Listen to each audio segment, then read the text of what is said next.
आप सबको मेरा Radhe Radhe. Welcome my YouTube channel.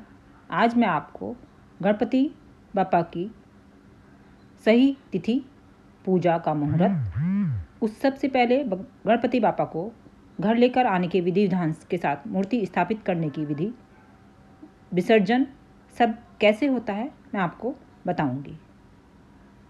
वैसे तो गणेश उत्सव पूरे देश में मनाया जाता है, लेकिन महाराष्ट्र में इसका अलग ही रंग देखने को मिलता है। यहाँ गली मोहल्लों में आपको गणेश प्रतिमा से सजा पंडाल मिल जाएगा।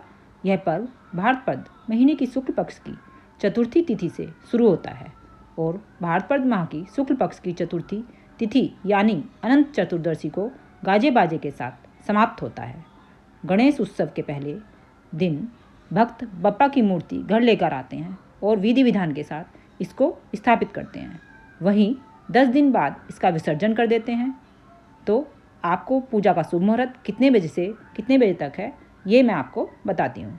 पंचांग के अनुसार इस साल भाद्रपद माह के शुक्ल पक्ष की चतुर्थी तिथि की शुरुआत 26 अगस्त को दोपहर 1:54 पर होगा, जिसका समापन अगले दिन यानी 27 अगस्त को 3:44 पर होगा।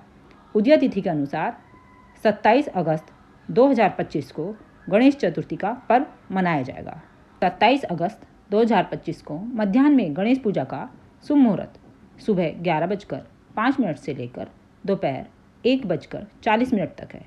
इस दौरान आप विधि विधान के साथ पूजा अर्चना करके मूर्ति को पंडाल में स्थापित कर सकते हैं। और गणेश विसर्जन कब होगा? इस बार 6 सितंबर 2025 को अनंत चतुर्दशी दिन शनिवार को गणेश विसर्जन किया जाएगा। गणेश चतुर्थी पर चंद्र दर्शन कब से कब तक करना है?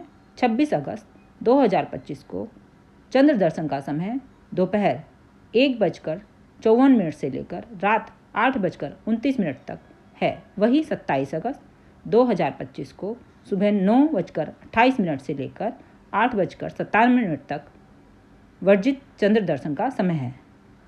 गणपति जी की स्थापना कैसे करें? घर को सजाएं, संवारें, निखारें, इतना खूबसूरत हो उनके आने से पहले आपका घर कि देखते ही वे प्रसन्न हो जाएं, मुस्कुरा उठें और कहें कि बस अब कहीं नहीं जाना, यहीं रहना है। सुख सुविधा, आराम, खुशियाँ जितनी आप गणपति के समक्ष रखेंगे उतनी ही और उससे कहीं ज़्यादा आपको प्रतिसाद में मिलेगी। उनके स्थापना का स्थान स्वच्छ करें। सबसे पहले स्थान को पानी से धोएं, कुमकुम से एकदम सही व्यवस्थित स्वास्तिक बनाएं, 4 हल्दी की बिंदी लगाएं, 1 मुट्ठी अक्षत रखें, इस पर छोटा बाजोट, चौकी या पाटा रखें। लाल केसरिया या पीले वस्त्र को उस पर बिछाएं। स्थान को रोशनी से सुसज्जित करें। चारों तरफ रंगोली, फूल, आम के पत्ते और अन्य सजावटी सामग्री से स्थान को सुंदर और आकर्षक बनाएं। आसपास इतना स्थान अवश्य रखें कि आरती की पुस्तक, दीप, धूप, अगरबत्ती, प्रसाद रखें। सपरिवार आरती में शामिल होना जरूरी है, अतः किसी ऐसे कमरे में गणेश स्थापना करें जहां सब पर्याप्त दूरी के साथ खड़े हो सकें। एक तांबे का स्वच्छ कलश शुद्ध पानी भरकर आम के पत्ते और नारियल के साथ सजाएं। यह समस्त तैयारी गणेश उत्सव के आरंभ होने से पहले कर लें। जब गजानन को लेने जाएं तो स्वयं नवीन वस्त्र धारण करें। पुरुष सिर पर टोपी, साफा या रुमाल रखें। स्त्रियां सुंदर रंग बिरंगे वस्त्र के साथ समस्त आभूषण पहनें। सुगंधित गजरा लगाएं। अगर उपलब्ध हो तो चांदी की थाली साथ में लेकर जाएं, ना हो तो पीतल या तांबे की भी चलेगी। सबसे आसान है लकड़ी का वस्त्र से सुसज्जित पाटा, साथ में सुमधुर स्वर की घंटी, घड़ताल, झांझ, मंजीरे लेकर जा सकें तो अति उत्तम है। ओम गण गणपते नमः, ओम गण गणपते नमः, ओम गण गणपते नमः। घर की मालकिन गणेश को लाकर द्वार पर रोके, स्वयं अंदर आकर पूजा की थाली से उनकी आरती उतारे, उनके लिए सुंदर और शुभ मंत्र बोले, ओम गण गणपते नमः। आदर सहित गजानन को घर के भीतर उनके लिए तैयार स्थान पर जय जयकार के साथ शुभ मुहूर्त में स्थापित करें। सभी परिजन मिलकर कपूर आरती करें। पूरी थाली का भोजन परोसकर भोग लगाएं। लड्डू या मोदक अवश्य बनाएं। पंचमेवा भी रखें। प्रतिदिन प्रसाद के साथ पंचमेवा जरूर रखें। पूजन विधि: आचमन: ओम केशवाय नमः, ओम नारायणाय नमः, ओम माधवाय नमः कहकर हाथ में जल लेकर 3 बार आचमन करें एवं ओम ऋषिकेशाय नमः कहकर हाथ धो लें।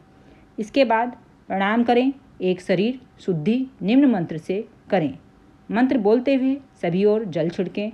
ओम अपवित्राय पवित्रो वा सर्वस्थाम गतोपि वा यह स्मृति पुंडरीकाशाम स ब्रह्मवंत्रम शुचि। गणेश जी के स्थान के उल्टे हाथ की ओर जल से भरा हुआ कलश चावल या गेहूं के ऊपर स्थापित करें। धूप व अगरबत्ती लगाएं।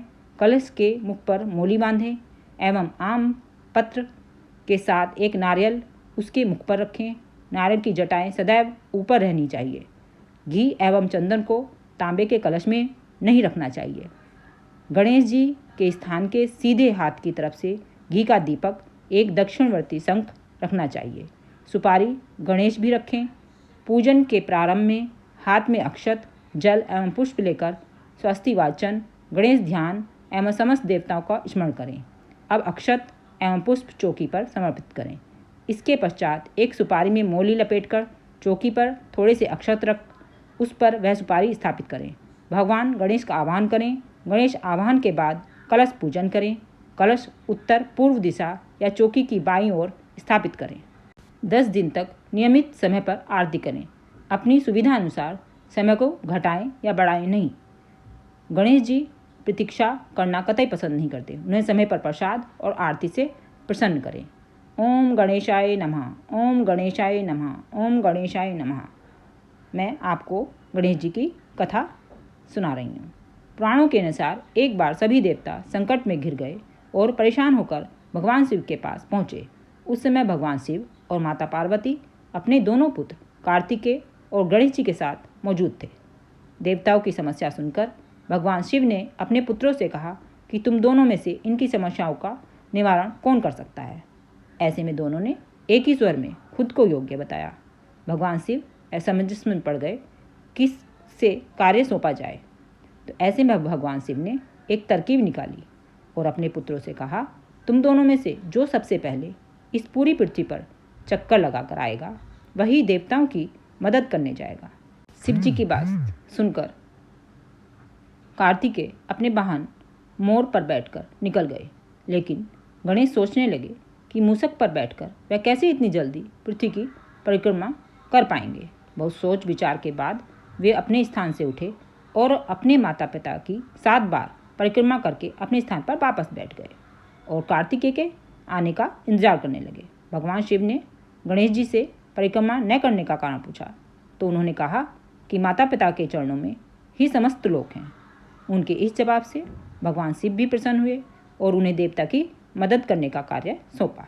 साथ ही ये भी कहा कि हर चतुर्थी के दिन जो तुम्हारी पूजा और उपासना करेगा उसके सभी कष्टों का निवारण हो जाएगा। कहते ही कि गणेश चतुर्थी के दिन व्रत कथा पढ़ने और सुनने से सभी कष्टों का नाश हो जाता है। बोलो गणपति भगवान की जय। ओम गण गणपते नमः, ओम गण गणपते नमः, ओम गण गणपते नमः।